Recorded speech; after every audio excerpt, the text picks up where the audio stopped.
ನಮಸ್ಕಾರ. ಶನಿ ಮಹಾದಶೆ ಅನ್ನೋ ಹೆಸರು ಕೇಳಿದ ತಕ್ಷಣ ನಮ್ಮಲ್ಲಿ ಬಹಳಷ್ಟು ಜನರಿಗೆ ಎದೆ ಧಸಕ್ಕನ್ನುತ್ತೆ.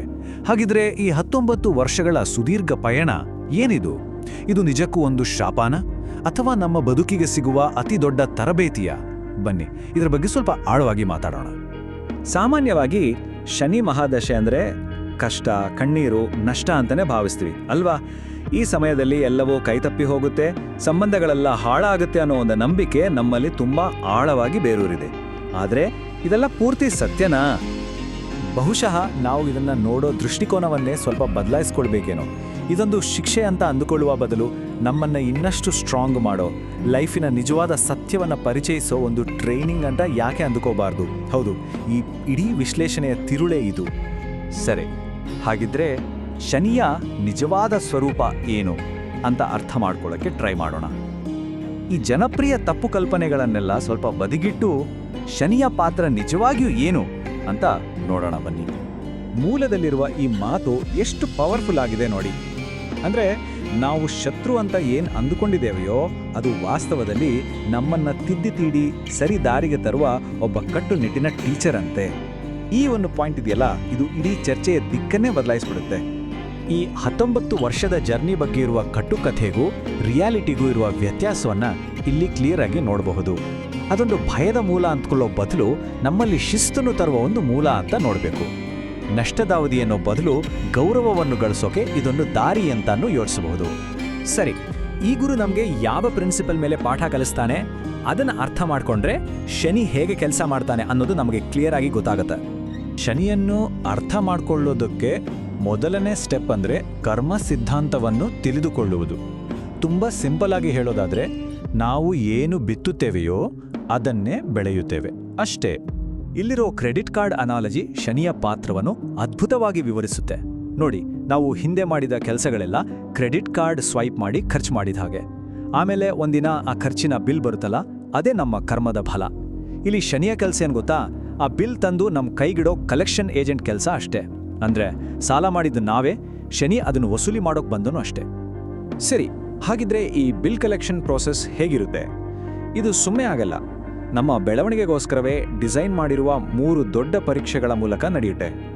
ಮೊದಲನೇ ಪರೀಕ್ಷೆ ವಿಳಂಬ, ಅಂದರೆ ಡಿಲೇ. ಶನಿಯ ಬಳಿ ಇರುವ ಅತಿ ದೊಡ್ಡ ಅಸ್ತ್ರವೇ ಇದು. ನಾವು ಪ್ಲಾನ್ ಮಾಡಿದ ಕೆಲಸಗಳು ಅಷ್ಟು ಸುಲಭವಾಗಿ ಆಗೋದಿಲ್ಲ. ಇವತ್ತು ಆಗಬೇಕಾಗಿದ್ದು ನಾಳೆಗೆ ಹೋಗುತ್ತೆ, ನಾಳೆಗಾಗೋದು ಮುಂದಿನ ವರ್ಷಕ್ಕೆ ಹೋಗುತ್ತೆ. ಇದು ನಮ್ಮ ತಾಳ್ಮೆಯನ್ನ ಪರೀಕ್ಷೆ ಮಾಡಿ ನಮ್ಮಲ್ಲಿ ಶಿಸ್ತನ್ನು ಕಲಿಸ್ಲಿಕ್ಕೆ ಇರುವ ಒಂದು ಮೆಥಡ್. ಶನಿ ಇಲ್ಲಿ ಏನು ಹೇಳ್ತಿದ್ದಾನೆ ಅಂದರೆ, ನಾನು ನಿನಗೆ ಕೊಡಲ್ಲ ಅಂತ ಹೇಳ್ತಾ ಇಲ್ಲ, ಆದರೆ ಅದನ್ನು ಈಗ ಕೊಡ್ತಾ ಇಲ್ಲ ಅಷ್ಟೇ ಅಂತ. ಅಂದರೆ ಒಂದು ದೊಡ್ಡ ಜವಾಬ್ದಾರಿಯನ್ನು ನಿಭಾಯಿಸುವ ಅರ್ಹತೆ ನಮಗಿದೆಯೋ ಇಲ್ವೋ ಅಂತ ಟೆಸ್ಟ್ ಮಾಡುವ ಒಂದು ಪ್ರಕ್ರಿಯೆ ಇದು. ಎರಡನೇ ಪರೀಕ್ಷೆ ಅಹಂಕಾರ. ದುಡ್ಡು, ಅಧಿಕಾರ ಬಂದಾಗ ನಾನು ಅನ್ನೋ ಒಂದು ಅಹಂ ತಲೆಗೆ ಇರುತ್ತಲ್ಲ, ಶನಿ ಮಹಾದಶೆ ಟಾರ್ಗೆಟ್ ಮಾಡೋದೇ ಅದನ್ನ. ಆ ನಾನು ಅನ್ನೋದನ್ನು ಮುರಿಯೋಕೆ ನಮ್ಮ ಹತ್ರ ಇರೋ ಸಂಪತ್ತು, ಸ್ಟೇಟಸ್ ಎಲ್ಲವನ್ನು ಕಿತ್ಕೊಂಡು ನಮ್ಮನ್ನು ಝೀರೋಗೆ ತಂದು ನಿಲ್ಲಿಸ್ತಾನೆ. ಆಗ ನಮಗೆ ಲೈಫಿನ ನಿಜವಾದ ಬೆಲೆ ಏನು, ನಮ್ಮ ನಿಜವಾದ ಜನ ಯಾರು ಅಂತ ಅರ್ಥ ಆಗುತ್ತೆ. ಮೂರನೇ ಪರೀಕ್ಷೆ ಮಾನಸಿಕ ಒತ್ತಡ. ಎಲ್ಲ ಕೆಲಸಗಳು ತಡವಾದಾಗ, ಕೈಯಲ್ಲಿದ್ದೆಲ್ಲ ಹೋದಾಗ ಸಹಜವಾಗಿಯೇ ಮೆಂಟಲ್ ಪ್ರೆಷರ್, ಡಿಪ್ರೆಷನ್ ಶುರುವಾಗುತ್ತೆ. ಆದರೆ ಇದೇ ಸಮಯದಲ್ಲಿ ಶನಿಯು ನಮಗೆ ಸಂಯಮ ಅಂದರೆ ಸೆಲ್ಫ್ ಕಂಟ್ರೋಲ್ ಅನ್ನೋ ಅತಿದೊಡ್ಡ ಪಾಠವನ್ನು ಕಲಿಸ್ತಾ ಇರ್ತಾನೆ. ಹಾಗಿದ್ರೆ ಈ ಎಲ್ಲ ಕಠಿಣ ಪರೀಕ್ಷೆಗಳನ್ನು ಪಾಸಾದ ಮೇಲೆ ಸಿಗುವ ಫಲಿತಾಂಶವಾದರೂ ಏನು? ಅದನ್ನು ಈಗ ನೋಡೋಣ. ಇದನ್ನ ಅರ್ಥ ಮಾಡ್ಕೊಳ್ಳೋಕೆ ಒಂದು ಒಳ್ಳೆ ರೂಪಕ ಇದೆ. ಒಂದು ಕಾಡಿಗೆ ಬೆಂಕಿ ಬಿದ್ದಾಗ ಎಲ್ಲವೂ ನಾಶವಾದಂತೆ ಕಾಣುತ್ತೆ, ಆದರೆ ಅದೇ ಬೂದಿಯಿಂದ ಹೊಸ ಹಸಿರು ಚಿಗುರುಗಳು ಹುಟ್ಕೊಳ್ಳುತ್ತೆ ಅಲ್ವಾ? ಹಾಗೇನೆ ಶನಿ ನಮ್ಮಲ್ಲಿರುವ ಹಳೆ ಕೆಟ್ಟ ಅಭ್ಯಾಸಗಳನ್ನೆಲ್ಲ ಸುಟ್ಟಾಕಿ ಒಂದು ಹೊಸ ಬಲಿಷ್ಠ ವ್ಯಕ್ತಿತ್ವಕ್ಕೆ ಜನ್ಮ ಕೊಡ್ತಾನೆ. ನೋಡಿ, ಈ ಮಾತು ಈ ಪರಿವರ್ತನೆಯ ಕ್ಲೈಮ್ಯಾಕ್ಸ್ ಅಂತಾನೆ ಹೇಳ್ಬೋದು. ರಾಜನನ್ನಾಗಿ ಮಾಡೋಕ್ಕೂ ಮುಂಚೆ ಶನಿ ನಮ್ಮನ್ನ ಒಬ್ಬ ಸೈನಿಕನನ್ನಾಗಿ ಮಾಡ್ತಾನೆ. ಯಾಕಂದ್ರೆ ಯುದ್ಧ ಮಾಡೋದು ಹೇಗೆ ಅಂತ ಗೊತ್ತಿಲ್ದವನು ಒಂದು ರಾಜ್ಯವನ್ನ ಆಳೋಕ್ ಸಾಧ್ಯನಾ? ಇಲ್ಲ. ಅಂದ್ರೆ ನಮಗೆ ಬರೋ ಕಷ್ಟಗಳೆಲ್ಲ ಒಂದು ದೊಡ್ಡ ಜವಾಬ್ದಾರಿಗೆ ನಮ್ಮನ್ನ ರೆಡಿ ಮಾಡೋ ಟ್ರೈನಿಂಗ್ ಅಷ್ಟೇ.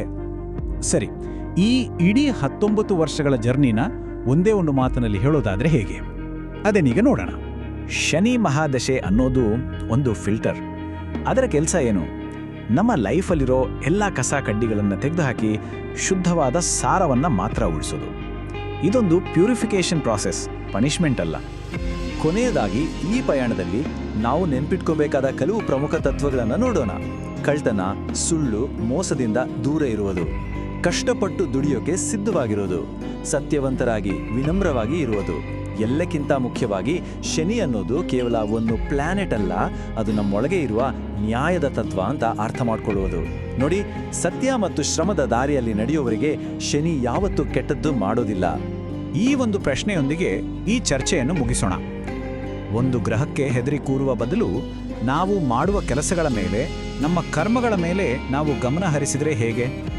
ಬಹುಶಃ ಉತ್ತರ ಅಲ್ಲೇ ಸಿಗಬಹುದೇನೋ. ಯೋಚನೆ ಮಾಡಿ.